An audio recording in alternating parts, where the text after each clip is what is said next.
Oh my god, winter is coming and it's forcing me to not be a procrastinator anymore.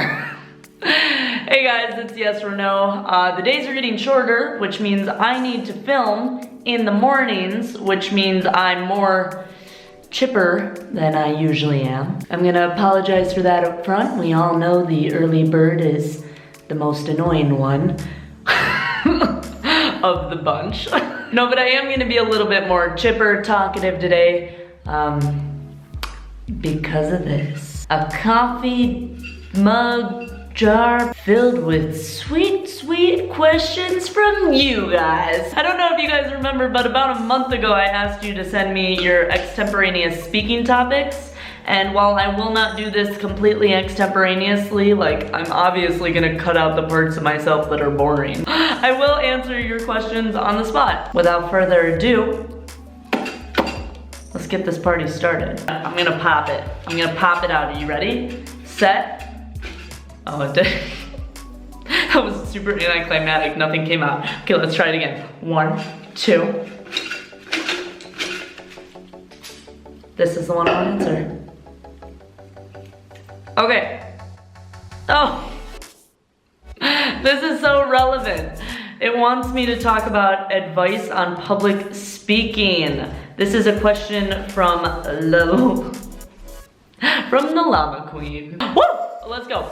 Advice on public speaking. So this is actually a pretty great question for me because back when I was a teenager, I used to be so incredibly scared of talking. It's ridiculous. Like, I used to have social anxiety, and when I would talk, like, words would get caught in my mouth and I would kind of stutter a little bit. So I mean, Llama Queen, like, you're asking for advice on public speaking. I had trouble even speaking to one person. The way I got over that actually was by building my competence and my understanding of how other humans thought, and by practicing the heck out of my speaking skills. Clearly, I haven't learned anything.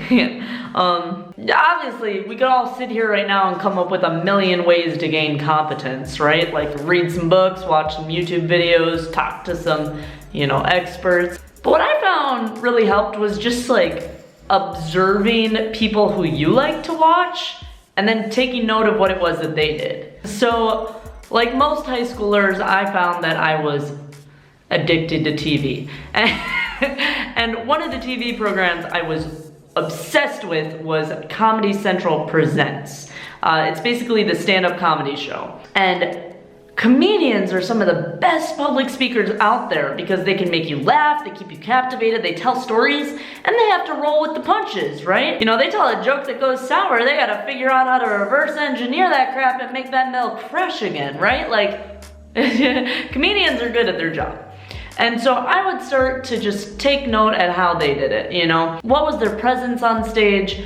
What tone of voice did they use? Did they use like bleep, bloop, bloop, sound effects to make it more interesting? What the heck is it that they did? And yeah, when you watch, 500 comedians do this, you start to get a sense out of what makes a good presence on a stage. But it's one thing to know what makes a good public speaker.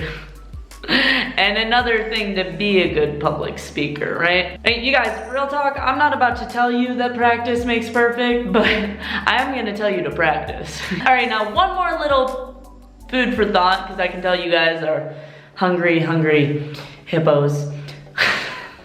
No, I just wanna give you my favorite piece of advice for public speaking, which is, don't be boring. I know you've sat through a boring presentation at some point in your life because we all have, right? Nobody likes them and yet people continue to do them. Don't be that person. Learn from what people are doing wrong and then add a little bit of pizzazz, a little bit of spice to yours. Like even if it's jazz hands, like do something, right? Like low-key, people might think you're weird and low-key you might be, but people are gonna listen to you. And they're probably not gonna be as bored listening to you as they are to, 7 bullet point Sandra over there. Don't be 7 bullet point Sandra. Like, nobody even likes her, right? So don't be boring. Oh, and one thing before I go, I wanted to just convey the point that when you're up there and you're trying to be a presenter, instead of focusing on what you look like and like being that insecure person who's like, maybe they'll think this is weird, maybe I have a booger in my nose. Instead of focusing on you, focus on the audience and trying to convey a message to them. Because that puts you in a role of teacher. Like, you know something and these people need to know what you know. You go, Glen Coco. No, but seriously, when you put yourself in a role of teacher and a role of trying to give what you know to another person, it's not as scary as focusing on you and what might go wrong with you. So I hope I did that enough and got what was in my head into your guys's. I have to stop filming now because the sun's going down, image quality gets bad.